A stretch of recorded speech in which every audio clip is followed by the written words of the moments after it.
Good morning friends. അപ്പോൾ ഞാനിന്ന് വന്നേക്കുന്നത് മറ്റൊരു പുതിയ വീഡിയോയുമായിട്ടാണ്. ഇന്നത്തെ വീഡിയോയിൽ നമ്മൾ ചെയ്യാൻ പോകുന്നത് കോമ്പറ്റേറ്റീവ് എക്സാംസിന് കണ്ടുവരുന്ന ഒരു ടോപ്പിക്കിൽ കുറച്ച് പ്രാക്ടീസ് ക്വസ്റ്റ്യൻസ് ആണ്. ഓക്കെ, അപ്പോൾ നമ്മുടെ ആദ്യത്തെ ചോദ്യം നോക്കി. ഒരു പരീക്ഷയിൽ 75% കുട്ടികൾ വിജയിച്ചു, 5050 കുട്ടികൾ ആ പരീക്ഷയ്ക്ക് തോറ്റു എങ്കിൽ ആ പരീക്ഷയ്ക്ക് ആകെ എത്ര കുട്ടികൾ പങ്കെടുത്തു എന്നാണ് ചോദ്യം. അപ്പോൾ എന്താണ് ചോദ്യം? ജയിച്ചവര് 75%, തോറ്റവര് 5050, ആകെ മൊത്തം എത്ര പേരെന്നല്ലേ. അപ്പൊ നമുക്ക് എടുക്കാം എന്താണ് ടോട്ടൽ ആയിട്ട് പങ്കെടുത്ത കുട്ടികളുടെ എണ്ണം 100% എന്നെടുക്കാം.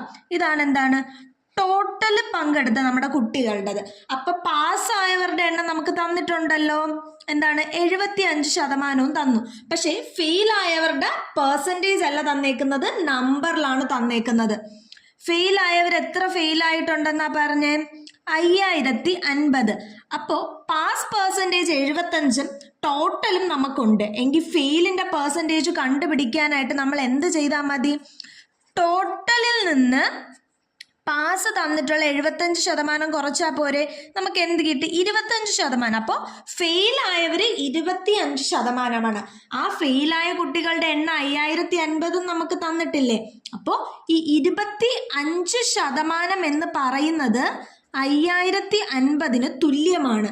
നമുക്ക് കണ്ടുപിടിക്കാനുള്ള എന്താണ് ടോട്ടൽ കുട്ടികളുടെ എണ്ണം, അതായത് 100 കണ്ടുപിടിക്കാനുള്ളത് അല്ലേ. ഈ 25 എന്ന് പറഞ്ഞാൽ 1/4 ആയിട്ട് നമുക്ക് എടുക്കാം. അപ്പൊ എന്താണ് 1/4 ഓഫ് എന്താണ് ഒരു നമ്പർ എക്സ് എന്ന് പറയുന്നതാണ് 5050. അപ്പോൾ ഈ എക്സ് എന്ന് പറയുന്നത് എത്രയായിരിക്കും? 5050 × 4 ചെയ്യുമ്പോൾ നമുക്ക് കിട്ടുന്നത് 20/200 എന്ന് കിട്ടും. അപ്പോൾ ആകെ മൊത്തം എത്ര കുട്ടികൾ പങ്കെടുത്തു?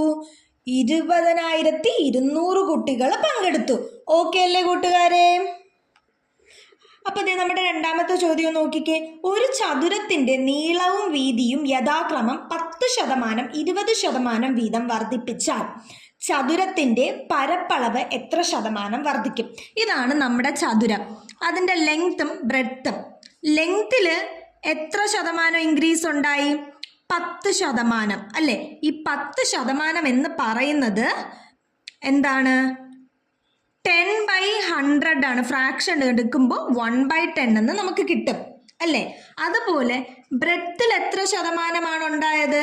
20% ആണ് കൂടിയത് അല്ലേ. അതായത് 20/100 എന്ന് പറയുമ്പോൾ എന്താണ് 1/5 ആണ്.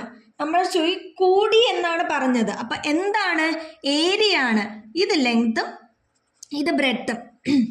ആദ്യം ഉണ്ടായിരുന്നത് 10ൽ നിന്ന് എന്താണ് 10% കൂടി, അതായത് 1/10 കൂടി എന്നാണ്. 1/10 ബ്രെഡ്ത്തിൽ, 1/5 ബ്രെഡ്ത്തിലും കൂടി. അപ്പൊ ലെങ്ത് എന്ന് പറയുന്ന ആദ്യം 10 ഉണ്ടായിരുന്നത് 1/10 കൂടി എന്ന് പറയുമ്പോൾ 10ൽ നിന്ന് 11ലോട്ട് പോയി. ഇത് ഇവിടെ നിന്ന് കൂടുതൽ എന്ന് പറഞ്ഞാൽ നമ്മൾ ആഡ് ചെയ്യും. അപ്പൊ 10ൽ നിന്ന് 11ലോട്ട് പോയി ആര്? നമ്മുടെ ലെങ്ത്. അപ്പൊ ഞാൻ ഇതെന്താണ്, ഇത് പഴയ ലെങ്ത്തും ഇത് പുതിയ ലെങ്ത്തും ആയിട്ട് എടുക്കുവാണ്. ഓക്കെ അല്ലേ. 10 ഉണ്ടായിരുന്ന ലെങ്ത് 11ലോട്ട് പോയി. അതാണ് 10% വർദ്ധിച്ചു എന്ന് നമ്മൾ പറയുന്നത്.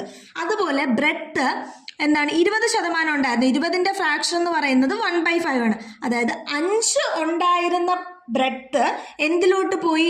കൂടി എന്ന് പറഞ്ഞപ്പോൾ 6ലോട്ട് പോയി. ഓക്കെ അല്ലേ.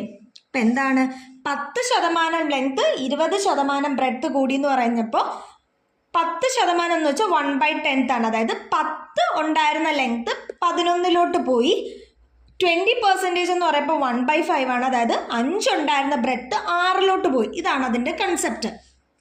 നമുക്ക് എന്താണ് പരപ്പളവ് എത്ര ശതമാനം വർദ്ധിക്കുമെന്നല്ലേ ചോദ്യം. പരപ്പളവ് അതായത് ഏരിയ നമുക്കറിയാം. ഏരിയ ലെങ്ത് ഇൻറ്റു ബ്രെഡ്ത്ത് എടുത്താൽ, ഓക്കെ, ലെങ്ത് ഇൻറ്റു ബ്രെഡ്ത്ത് എടുത്താൽ 10 × 5 50, 11 × 6 66.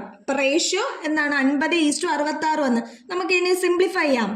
2 കൊണ്ട് സിംപ്ലിഫൈ ചെയ്താൽ 25:33 എന്ന് വരും. ഓക്കെ, അപ്പൊ 25ൽ നിന്ന് 33ലോട്ടാണ് ഇത് കയറിയിരിക്കുന്നത്. അപ്പൊ ഇവരുടെ ഡിഫറൻസ് എത്രയാണ്?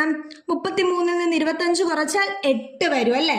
അപ്പൊ നമുക്ക് എന്താണ് ഇൻക്രീസ് പരപ്പളവിലുണ്ടായ വർധനവ് കാണാനായിട്ട് 8/, ആദ്യം എത്ര ഉണ്ടായിരുന്നു? 25 × 100 ചെയ്താൽ പോരെ. അപ്പം എത്രയാണ് 8/25 × 100. 25 100 കൊണ്ട് ചെയ്യുമ്പോൾ എന്താണ് 100ന് 25 വെച്ച് ചെയ്യുമ്പോൾ നമുക്ക് 4 കിട്ടും. 8 × 4 32%. അപ്പോൾ നമ്മുടെ ചതുരത്തിന് എത്ര ശതമാനം വർധനവാണ് ഉണ്ടായത്? 32% വർധനവാണ് ഉണ്ടായത്. ഓക്കെ അല്ലേ കൂട്ടുകാരെ? ഇതേ കൂട്ടുകാരെ, അപ്പം നമ്മുടെ മൂന്നാമത്തെ ചോദ്യം നോക്കിക്കോ. 24 is what percentage more than 20?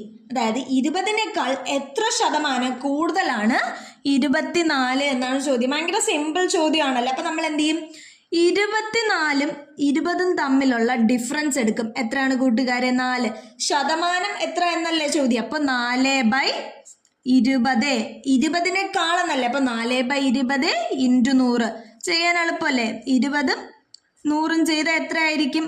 5. അപ്പോൾ 20% എന്ത്? 24 20നേക്കാൾ 20% കൂടുതൽ. ഓക്കെ അല്ലേ കൂട്ടുകാരെ? അപ്പൊ നമുക്ക് അടുത്ത ചോദ്യത്തിലേക്ക് പോകാം. അപ്പോൾ അതെ നമ്മുടെ ഇന്നത്തെ വീഡിയോയുടെ ലാസ്റ്റ് ക്വസ്റ്റ്യൻ ആണ്. അപ്പോൾ ക്വസ്റ്റ്യനിലേക്ക് കടക്കും മുമ്പ് നിങ്ങൾ എന്ത് ചെയ്യുക? വീഡിയോ കണ്ടിട്ട് ഇഷ്ടപ്പെട്ടുവെങ്കിൽ സബ്സ്ക്രൈബ് ചെയ്യുക ആൻഡ് ഓൾസോ വീഡിയോ ലൈക്കും കൂടെ ചെയ്യുക. അപ്പോൾ നമുക്ക് ചോദ്യം നോക്കാം. 135നേക്കാൾ എത്ര ശതമാനം കുറവാണ് 99 എന്ന് പറയുന്നത് അല്ലേ? അപ്പം നമ്മൾ നേരത്തെ ചെയ്ത സെയിം ക്വസ്റ്റ്യൻ ആണ്. എങ്ങനെ ചെയ്യും? 135ഉം 99ഉം തമ്മിലുള്ള ഡിഫറൻസ് എടുക്കുക. 135ന്ന് 99 കുറയ്ക്കുമ്പോൾ എത്ര കിട്ടും കൂട്ടുകാരെ? നമുക്ക് 36 കിട്ടും അല്ലേ? 36 കിട്ടും. അപ്പം നമ്മൾ എന്താണ് പെർസെൻറ്റേജ് എടുക്കുക? എന്ത് ചെയ്താൽ മതി? 36/135 × 100 ചെയ്താൽ പോരെ? ഓക്കെ, 5 കൊണ്ട് ചെയ്യുമ്പോൾ നമുക്ക് എത്ര കിട്ടും? 27. 5 കൊണ്ട് ചെയ്യുമ്പോൾ 20. ഇനി അടുത്ത നമ്മൾ 3 കൊണ്ട് ചെയ്യുമ്പോൾ 9. 3 കൊണ്ട് ചെയ്യുമ്പോൾ 12. പിന്നെ 3 വയ്ക്കുമ്പോൾ 4 3 കിട്ടും. അപ്പം എന്ത് കിട്ടി? 4 × 20/3 എന്ന് കിട്ടി. അതായത് 80/3. ഈ 80/3 ഒന്ന് ഡിവൈഡ് ചെയ്താൽ നമുക്ക് എത്ര കിട്ടും? 2 വട്ടം 6 20. 6 18 പിന്നെ ശിഷ്ടം 2. അപ്പം എത്രയാണ് നമുക്ക് കിട്ടിയത്? 26 2/3 കിട്ടിയല്ലേ? അപ്പം എത്രയാണ് കുറവ്? 26 2/3% ആണ് കുറവ്. ഓക്കെ അല്ലേ കൂട്ടുകാരെ? അപ്പോൾ ഇന്നത്തെ വീഡിയോ എല്ലാവർക്കും ഇഷ്ടപ്പെട്ടു എന്ന് വിചാരിക്കുന്നു. അപ്പോൾ അടുത്ത വീഡിയോയിൽ വീണ്ടും കാണാം. Bye bye.